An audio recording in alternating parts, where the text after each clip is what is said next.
기도를 나누면서 그 기도의 진짜 본질이 어떤 걸까?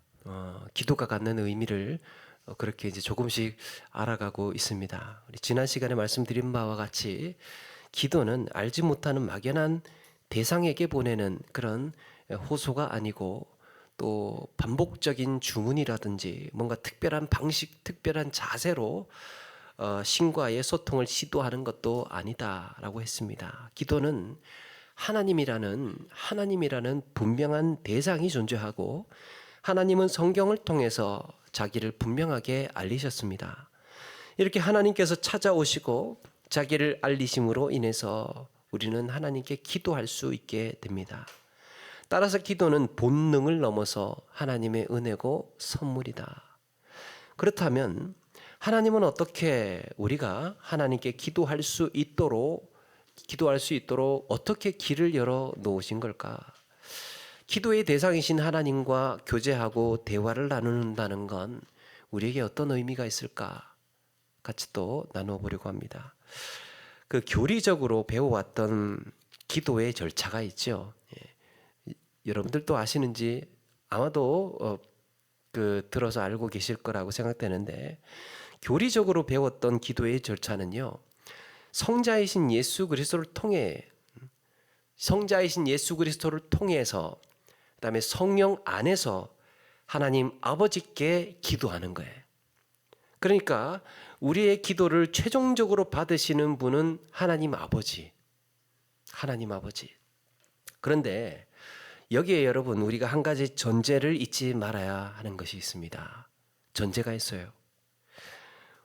보다 정확히 말하면요, 우리의 기도는 하나님께 드리는 거죠.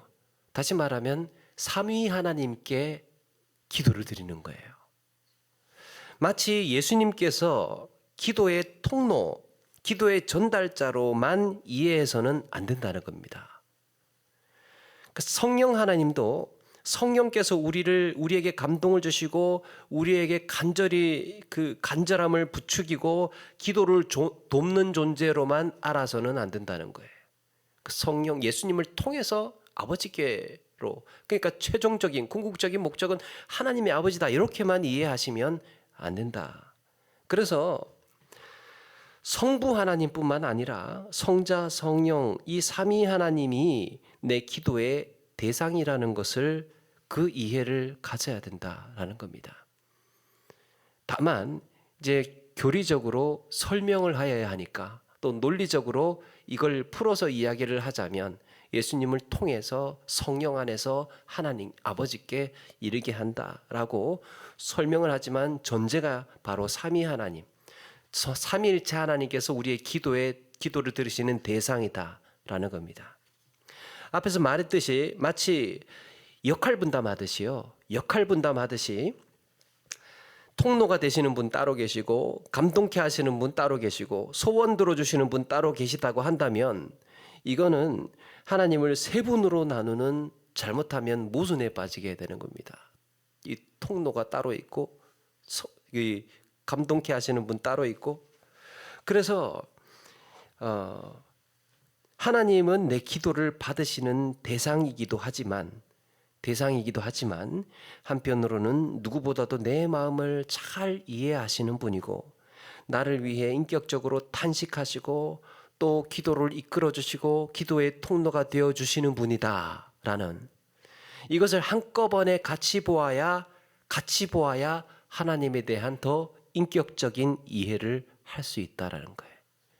이 역할 맡으신 분 따로 있고, 저 역할 맡으신 분 따로 있고, 소원 들으시는 분 따로 있게 나누게 되면 하나님을 인격적으로 이해하기를, 총체적인 그 하나님, 사랑의 하나님으로 받아들이고 느끼기가 다소 좀 뻑뻑하다고 해야 될까, 좀 메마르다고 해야 될까, 그렇게 될 수 있다는 거예요. 여러분, 그래서 이것이 하나님을 이해하는 출발입니다. 기도할 때 하나님을 이해하는 출발. 삼위 하나님은 그래서 세 위격의 관계적인 존재. 하나님은 관계적인 존재입니다. 하나님은 스스로 완벽한 친교를 나누시는 분이고 서로 온전한 사랑과 기쁨을 주고받습니다. 하나님 안에서. 삼위 하나님께서는 충만한 사랑이 서로 교통이 되고 충만한 기쁨이 서로 그렇게 주고받는 존재라는 거예요. 그렇게 삼위 하나님은 하나님 한 분만으로도 완전하신 분입니다. 그러면 하나님께서 이렇게 완벽한 사랑을 하시고 스스로 기쁨과 친교를 나누실 수 있는 분이라면 굳이 기도를 받으실 사람을 지으신 이유는 뭘까? 하나님 스스로도 혼자 완벽하신데 왜 사람을 지으셨을까? 하나님은 왜 우리를 지으시고 우리의 기도를 받으시기를 기뻐하시는 걸까?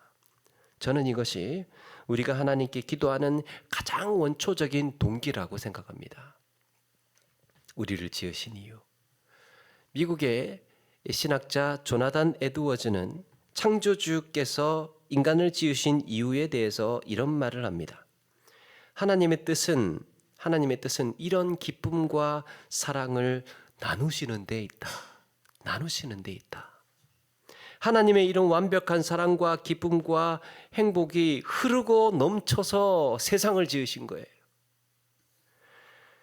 하나님의 형상을 닮은 사람을 그렇게 지으신 겁니다. 완벽한 사랑이기 때문에, 온전한 사랑, 흘러넘치는 풍성한 사랑이기 때문에. 그래서 세상은 하나님의 사랑의 선물인 겁니다. 하나님의 사랑의 자체예요. 세상은. 이런 사랑의 나눔, 기쁨의 나눔에 동참하는 것이 기도라는 겁니다. 우리 역시 하나님과의 관계를 통해서 이런 하나님의 사랑과 기쁨을 경험하고 누리도록 허락하셨습니다. 기도의 원초적인 출발점. 하나님과 우리와의 관계 속에서 우리가 누리는 하나님의 이런 사랑, 하나님의 이런 기쁨, 하나님의 이런 풍성함을 우리가 이 하나님 안에서, 성령 안에서 누리도록 하시기 위해서 우리가 하나님을 향해서 기도함에 있어서 또 하나님께 나아감에 있어서 이 놀라운 은혜가 전제되어 있다는 것을 잊지 말아야 하겠습니다. 자, 그렇다면 이렇게 기도할 수 있도록 하나님은 어떤 일을 하셨을까? 어떻게 길을 열어 놓으신 걸까? 첫 번째, 성자 예수 그리스도의 사역입니다. 우리가 하나님께 기도해 나갈 수 있도록 어떻게 길을 열어주셨느냐? 성자 예수 그리스도의 사역. 예수님의 십자가 죽으심으로 사실상 신약적인 기도의 문이 열린 겁니다. 이전의 기도와 구약에서의 하나님을 향한 기도와 신약에서의 하나님을 향한 기도는 차원이 달라졌어요. 여기서 신약적인 기도라는 게 뭐냐? 예수 그리스도의 이름으로 기도할 수 있게 되었다는 겁니다. 하나님 앞에 나아가는 차원이 달라졌습니다. 사도 바울은 유대인이나 이방인이나 모두 예수 그리스도를 통해서 아버지께 나아갈 자격을 얻게 되었다고 말하면서 이렇게 쓰고 있습니다. 에베소서 2장 18절에 이는 그로 말미암아 우리 둘이 한 성령 안에서 아버지께 나아감을 얻게 하려 하심이라. 여기서 나아간다. 이 나아간다는 표현은요, 고대 왕국에서 누군가 왕을 아련하기 위해서 청할 때 이것을 허락하는 의미로 쓰였습니다. 허락하는 의미. 그래, 나와도 좋다.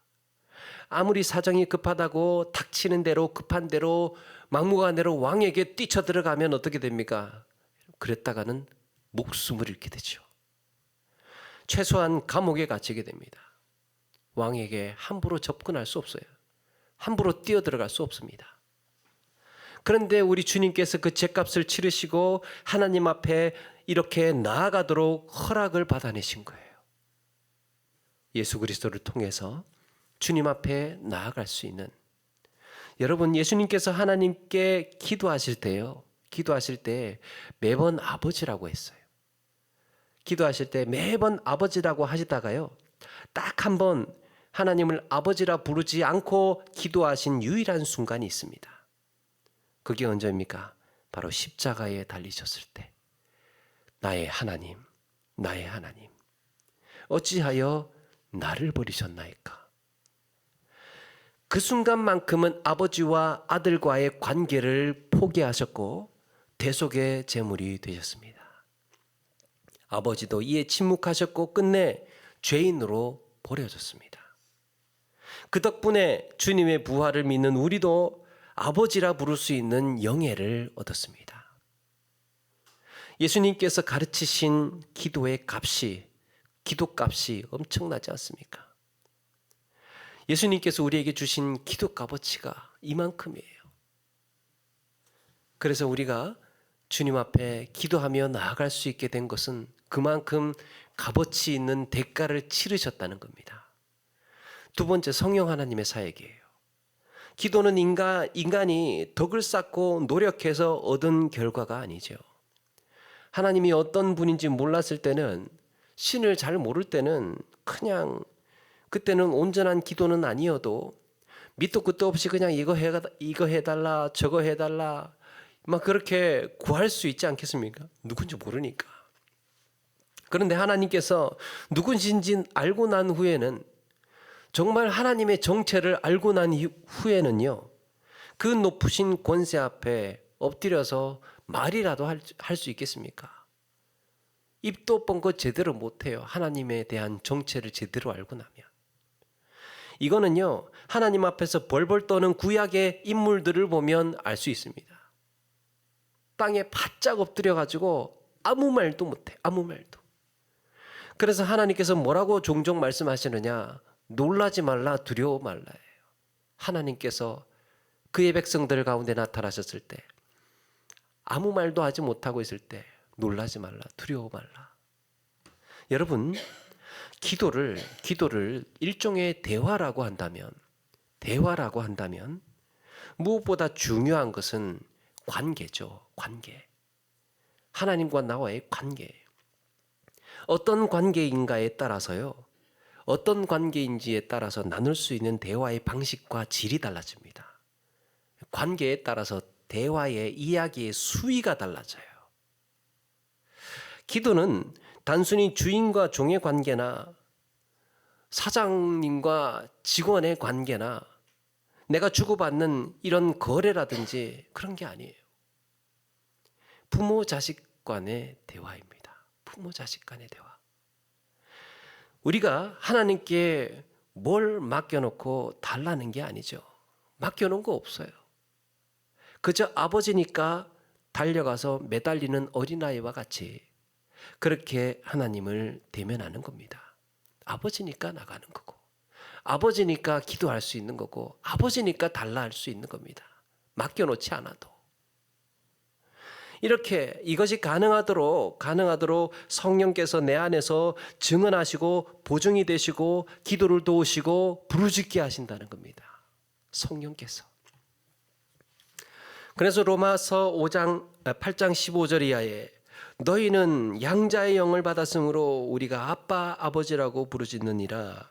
성령이 친히 우리의 영과 더불어 우리가 하나님의 자녀인 것을 증언하시나니. 자녀가 아님에도 불구하고 양자의 영으로 아버지라 부를 수 있게 되었고, 이를 성령께서 보증하신다는 겁니다. 성령께서 우리 안에 내주하셔서 이런 기도를 도우시고 탄식하시고 인도하신다는 거지요. 세 번째, 우리가 하나님을 아버지라 부를 수 있게 된 것은 하나님 아버지의 허락이 있었습니다. 성부 하나님의 허락이 있었어요. 그래 부르라고. 하나님이 그 아들을 보내사 여자에게서 나게 하시고 율법 아래에 나게 하신 것은 오늘 말씀에도 우리로 아들의 명분을 얻게 하려 하심이라.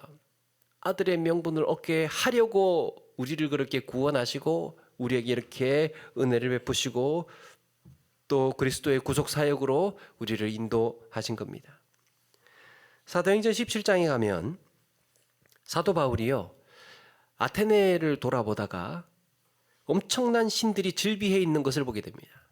막 어디를 가든지 간에 다 신전이고 막 우상들이고 이런 단이 다 서여져 있는 겁니다. 심지어는 거기서 뭐를 받느냐, 알지 못하는 신에게라고 하면서 쓰여진 그 신상도 보게 됩니다. 그러니까 이 사람들은 누군지도 모르는 신을 세우다가 혹시나 못 세운 신이 있을까 봐 알지 못하는 신에게라고 하면서 하나 더 혹시나 이걸 이 스페어로 더 세워놓은 거예요. 혹시나 내가 세우지 못한 신이 있을까 봐.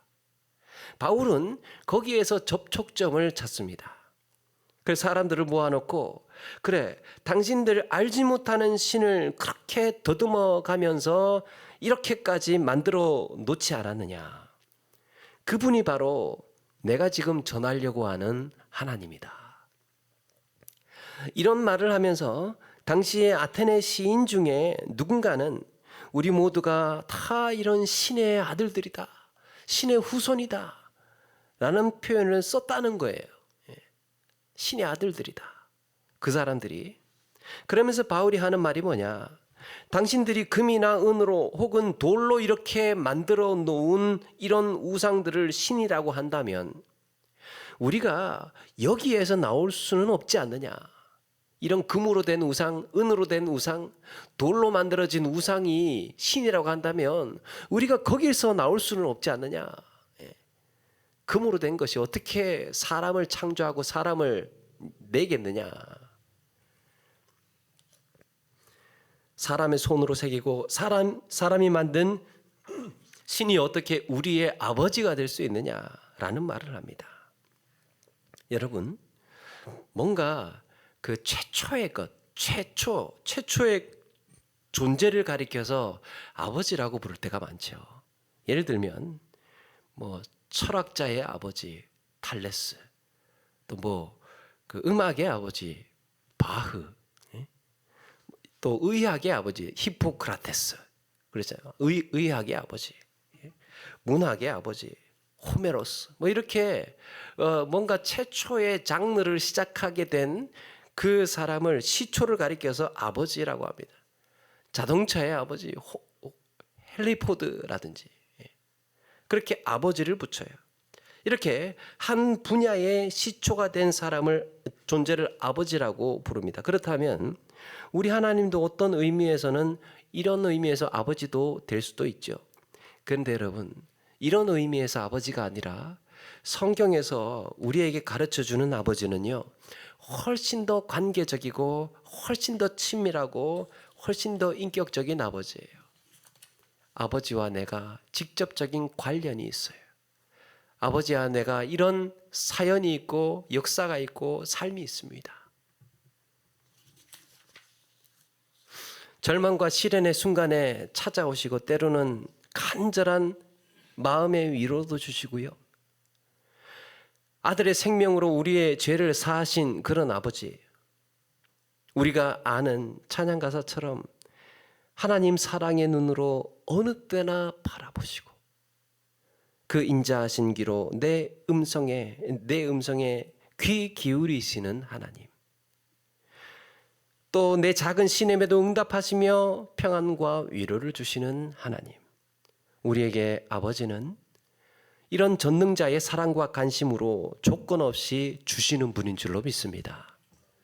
우리의 삶에 이렇게 함께 관여해 계시고 함께 동행하시고 위로하시고 안전케 하시고 평안을 주시는 하나님이에요.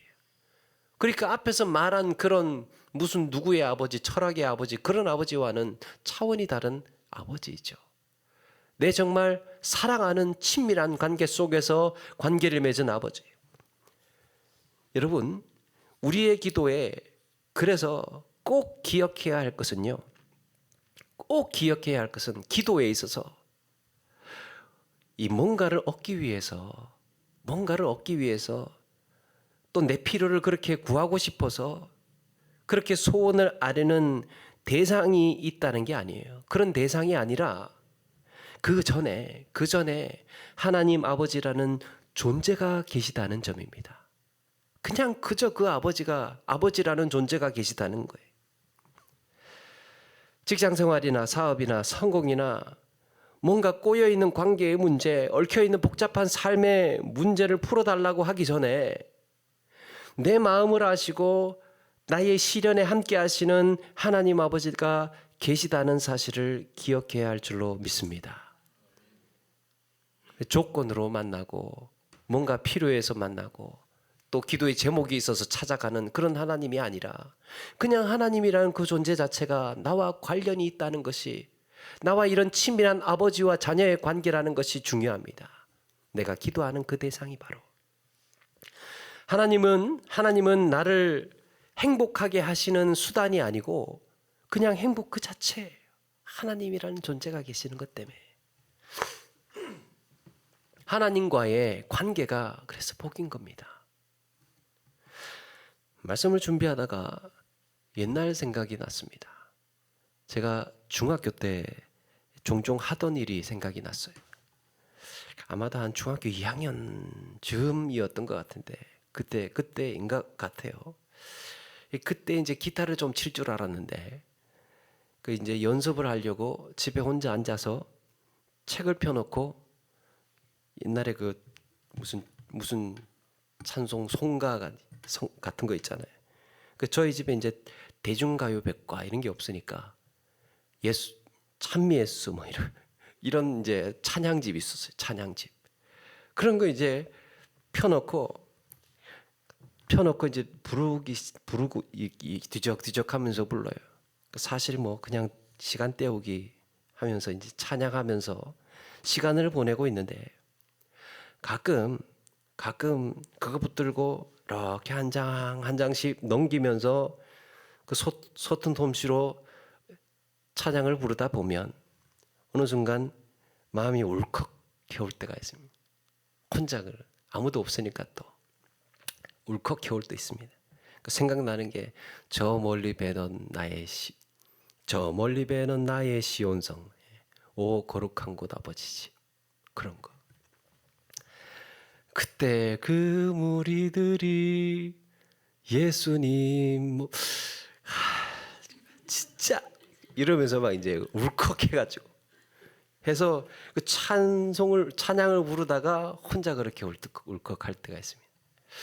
뭔지는 몰라도 그때 이제 뭐 그냥 그렇게 아무것도 모르게 그냥 위로가 되고 또 그렇게 찬송을 부르다가 이제 힘이 되고 그럴 때가 있었습니다. 여러분 명절 때 시골에 어머니 만나러 가면서 이번에 내려가면 고추하고 마늘하고 깨하고 좀 싸들고 와야지. 엄마 냉장고 좀 탈탈 털어와야 되겠다. 뭐 그렇게 생각하고 가십니까? 아니잖아요. 그렇습니까? 대답을 안 하셔서 제가 아니라고 제가 믿고 있어요. 아니잖아요. 여러분 그게 또 엄마들이 또 다 알아요. 그런 마음으로 와가지고 두리번 찾고 막 그러면 주기는 주셔도 좀 얄미울 것 같아요. 주기는 주셔도 이게 아까워서 그런 게 아니라 주는 걸 아까워서 그러는 게 아니라 이것만 생각하고 왔다는 그 자체가 좀 서운하실 것 같아요. 그러니까 그게 아니라 그냥 부모님 뵈러 간 거잖아요. 그냥 부모님 뵈러 간 거야. 뭘 내가 그걸 거기에서 얻고 뭘 원해서 간 게 아니고 뵈러 간 거예요. 보고 싶어서. 보고 싶은 얼굴에 간 거예요. 보고 싶어서. 그래서 얼굴도 보고 그간 좀 못한 이야기도 나누고 그러고 싶은 거예요. 그런데 여러분 올라올 때 어떻습니까? 그렇게 해서 갔어요. 달라고도 안 했어요. 보고 싶어서 가고 이야기도 나누고 그렇게 좋은 시간이 있다가 올라오는데 어떻습니까? 생각지도 않은 보따리 박스에 막 차에 실어가지고 막 넣기도 힘들 정도로 그렇게 싸주실 때가 있습니다. 여러분 부모님은요 엄마는 달라고 하지 않아도 얘가 날 보고 싶어서 왔구나. 얘가 나를 좋아하는구나. 얘가 나를 사랑하는구나. 그 마음이 들면 달라고 안 해도 주세요. 달라고 안 해도. 저는 그렇던데 여러분 진짜 친하고 좋은 관계는요 용건 없이 만나는 관계예요. 진짜 친한 관계는 용건 없이 찾아가요. 이유 없이 찾아가요. 그냥 좋아요. 그냥 뜬금없이 보고 싶어. 그냥 갑자기 이유 없어요. 만나서 뭐 하려고 하는 목적도 없어요. 이번에 만나면 돈 좀 빌려야지. 뭐 이런 것도 없고 그냥 만나고 싶은 거예요. 보고 싶은 거예요. 그냥. 오늘처럼 비가 오지 않습니까? 그럼 문득 생각나는 사람, 보고 싶은 사람이 있어서 비가 와서 생각해서 생각나서 네 생각나더라. 이러면서 전화를 했어요. 그럼 뭐라 그럽니까? 참 할 일도 없다. 끊어. 야, 여러분 이게 무슨 말입니까? 고맙다 친구야. 고맙다. 말은 그렇게 해도 속으로는 또 그렇게 대답을 하죠. 오늘 일도 짜증나고 힘드는데 야, 예전에 그때 너하고 고생하던 생각 나더라. 별 이유 없이 그냥. 그래서 뭐 별로 용건도 없이 그렇게 해서 끊어요. 여러분, 쓸데없이 연락이 오는 친구가 많으면 행복할 것 같아요. 쓸데없이 연락이 많이 오는 친구. 할 말도 없는데 그냥 전화하고 찾아오고 그냥. 그렇다고 해서 내가 연락하면 됩니다. 예. 쓸데없이 그냥 내가 전화하고 하면 됩니다. 그러니까 바라는 것도 없고 받아야 할 것도 없고 계산해야 될 것도 없는데 이 심지어는 딱히 할 얘기도 없는데 그냥 전화하고 같이 얼굴 보고 밥 한 끼 하고 싶은 사이. 받아야 할 것도 없고 계산할 것도 없고 할 얘기도 없고 바라는 것도 없는데 그냥 만나서 그냥 보고 싶고 만나서 그냥 이야기 좀 하고 또 밥 한 끼 하고 싶은 사이. 여러분, 우리가 하나님을 이렇게 찾자는 거예요. 어떻습니까? 기도 응답 받아내겠다고, 내게 필요한 거 얻어야 되겠다고 악착같이 매달리거나 그것 때문에 찾지만 말고 정신없이 살다가 문득 좀 생각나서 몸 아프고 마음 힘든데 우리 주님이 생각이 나서 찾아오는, 들어주시지 않아도 좋고 뭔가 해주시지 않아도 서운하지 않은, 그냥 곁에서 하염없이 마음 놓고 울 수도 있고 쉴 수도 있는 사이. 하나님과 우리와의 관계가, 그런 관계가 전제가 되어 있지 않습니까? 그런 관계여야 하지 않겠습니까? 성경에서 우리에게 소개해 주시는 하나님은 바로 그런 하나님이에요. 필요한 것 있으면 얘기해라. 용건 있으면 말해라. 또 아쉬우면 찾아와라. 물론 그렇게도 해주시지만 우리의 하나님과 우리와의 관계는 그냥 그렇게 메마르고 간단하고 단순한 관계가 아니라 우리의 삶을 함께 공유하고 있는, 숨가쁘게 살다가도 문득 생각이 나고 한 번씩 찾아보고 싶고 아무런 이유 없이 주님을 부르고 때로는 그냥 찬양하고 때로는 기도하고 그냥 말씀을 읽게 되고 그렇게 하나님이 좋아서 찾게 되는 사이. 기도의 응답이 목적이 아니라 그저 곁에 있고 싶은 마음 때문에 하나님을 찾는 기도. 곁에 있고 싶은 마음 때문에 찾는 기도. 여러분, 이런 기도가 그립지 않습니까? 이런 기도여야 하지 않겠습니까? 이런 기도가 저와 여러분의 삶의 일상이 되고 또 삶이 되시기를 주님의 이름으로 축원합니다.